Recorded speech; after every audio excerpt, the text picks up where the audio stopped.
On poursuit aujourd'hui notre rétrospective des événements qui ont fait l'année 2010 avec un printemps marqué par une volonté de renouveau urbain et un procès très médiatique.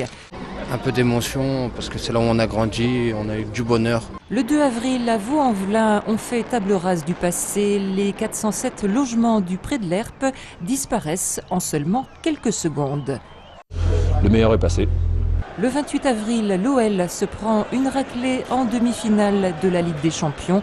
Une défaite 3-0 face au Bayern de Munich et le rêve européen s'arrête là.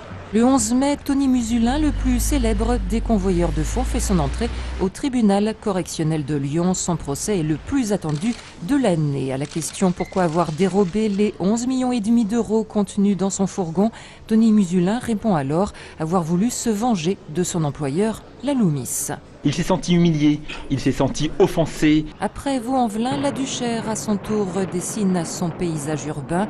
Le 19 mai, la barre 220 et ses 340 logements n'existent plus. Il n'y a plus rien. On détruit d'un côté, on construit de l'autre. Après 3 ans de travaux, la tour Oxygène est inaugurée à la Part-Dieu le 2 juin, mais ses premiers occupants n'arriveront que quelques jours plus tard. Et c'est du haut de ces 115 mètres qu'on se dit à demain pour la suite de cette rétrospective.